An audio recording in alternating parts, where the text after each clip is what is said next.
I'm kind of at a loss now because as a more or less fully functional and fully grown adult with no belief in the supernatural or occult, I'm about to tell you that there was a monster under my bed. It started innocuously enough when I noticed one morning that my bed, which is usually pushed flush to the wall, had a small gap beside it at the head end. It was only a gap of about half a centimetre, but it was still a little unusual. This, of course, wasn't when my mind jumped to monster. Naturally, my first thought was just that I was a little more active at night than usual, or I'd taken to pushing against the wall in my sleep. As such, I simply pushed it back against the wall, the casters softly squeaking as I did so, and went about my day. That night I went to bed with no gap, and sure enough, when I awoke it was back, and it was slightly bigger than the one I'd noticed the previous morning. I tested it with my fingers and managed to get them up to the second knuckle before contacting the mattress.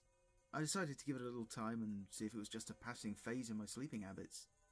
Around a week went by of repositioning my bed after getting up, only to find a marginally larger gap each morning, and it was starting to frustrate me.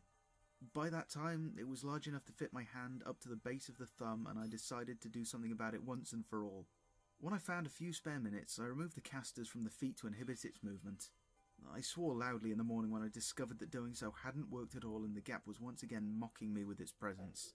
Only peripherally did it confuse me a little that if it was myself pushing against the wall in my sleep, that I was doing it ever so slightly harder each night, but I was about to make that a moot point. That day, I went to the hardware store and purchased a couple of steel brackets, some fairly hefty screws, and some wall-mounting plugs. That bed was not going to move again if I had anything to do with it. The job went quite smoothly. That is, once I'd cursed myself for stupidly marking the wall from the top of the slats of the bed frame, not underneath as I would need to, and redone it with the brackets in the correct place. In under an hour, the sturdy wooden frame was securely fixed to the wall. That did the job for exactly 1 week, when I woke up to find a larger than ever space between the mattress and the wall. I figured I must have subconsciously stopped when I fitted the brackets, and now it started up again. I found this was wrong, however, when I slid my hand in once again, this time making it to the wrist before having to apply any sort of pressure, and I found that the entire bed frame had moved, not just the mattress. I cursed loudly again and put my head against the wall to peer through. The morning light streaming through the curtains was just enough to spot the screws lying on the floor in the gloom. The next attempt was with the sturdiest bolts and brackets that the hardware store had in stock. I was only a little suspicious upon discovering as I fitted them that the mounting plugs had not been ripped out of the wall with the screws as they should have been if pulled. My rational mind just told me that I'd used screws that were too small and they'd just slipped out when I pushed, even though I was almost certain I'd used the right ones. The second solution worked for around a fortnight until very early one morning I was awoken by a tickling sensation on my arm, as if something small and scuttling were just brushing over the hairs on the limb. If there's one thing I cannot stand, it's spiders, and to my mind this felt like one of the 8-legged little bastards had found its way into my bed. I yelled in disgust, sprang out and ran for the light switch, shedding the bed covers halfway across the room as I did so. My heart was still racing as I flooded the room with light and I began frantically searching for the offending arachnid that had run over me. Finding nothing with a cursory glance, I turned my attention back to the bed and actually shouted obscenities loud enough to cause the next door neighbour to bang on the wall when I saw the offending space that was becoming all too familiar to me. It was now big enough to easily fit a hand through just beyond the wrist. I kicked the bed back against the wall with enough force to rattle the frame, and I spent the rest of the night on the sofa in the living room because I didn't want to spend another night with what I actually now hoped was a spider around the bed. I was reluctant to go to bed the following night, finding movies on TV and searching for new entertaining sites on the internet to put it off for as long as possible. Eventually tiredness took its toll and I chided myself for being so childish and avoiding something that must have had a reasonable scientific explanation. Once in my bedroom I looked dourly at the sanctuary of sleep which had started to become a waking nightmare to me. I wanted to find out what I was doing in the night and I decided to record the events of the nocturnal hours. I resolved to do it the next night, however, as I was too tired to go through the boxes of obsolete possessions where I'd shoved my video camera the moment phone cameras became a viable alternative. Little did I know I wouldn't get the chance. I was roused from my slumber a few hours later by something once again rubbing against my arm. This time it felt nothing like the gentle tickling of a small bug. Now it was more like the cold caress of a snake eager for its next meal. My breath caught in my throat and I froze in place, desperately trying to make some sort of sense of what I was feeling in my groggy state. When it stopped rubbing and actually grasped weakly onto my arm, it spurred me into action. It felt like ice to the point that the cold quickly seeped through my skin and tensed the muscles underneath. I leapt out of bed, taking the bedclothes with me as I dragged myself forcefully away from whatever was holding on to me, slamming my hand into the light switch once again as I did so.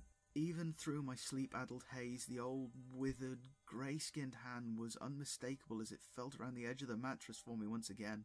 It protruded from the edge of the bed up to its emaciated elbow and swished around jerkily as it searched.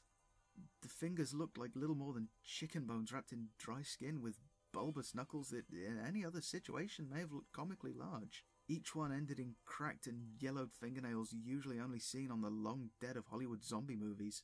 I could only stand, my blood and muscles frozen, my breath refusing to leave my lungs, as the owner of that accursed limb seemed to get frustrated when it found I was no longer there. It clutched in vain at handfuls of bedsheet before slowly retracting itself back under the bed. My brain refused to accept what it had just seen and tried to convince me to look under there. In my state, though, the instinct that kept our primate ancestors alive won out, and I fled from the house and into the frigid air outside in nothing more than my thin nightclothes. I found myself banging on the door of a friend who lived just under a mile away, shivering in the cold of night now that the adrenaline had worn off. He swore at me as he answered the door, and I was forced to tell him I did, indeed, know what time it was. He invited me in nonetheless, seeing that I was obviously shaken by something, and knowing him to be a big believer in this kind of thing, I didn't hold back. I explained everything in full detail. The minute he realised that I, a long-time atheist and non-believer, was telling him some kind of ghost story, he shed his anger for eager interest. He said I could stay there for the rest of the night, but insisted that we go back to my place the next day to check it out. I reluctantly agreed, knowing I couldn't allow myself to be driven away from everything I owned by something I still wasn't entirely sure wasn't just sleep paralysis or night terrors.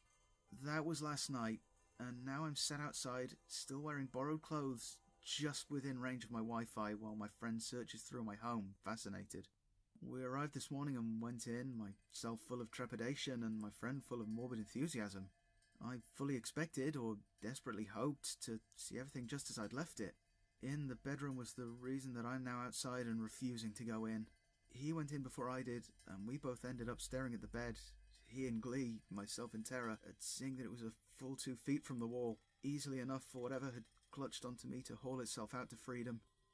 I am a grown man who once had no belief in the supernatural, and there was a monster under my bed.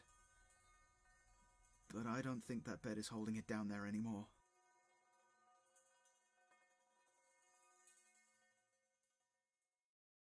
There we go, and that was There Was Something Under My Bed. It's a story I wrote a while back, no political statement this time, just a standard spoopy story. I tried to put a bit more emotion into this one. I'm not particularly used to it, but I'm sure I'll get there in the end.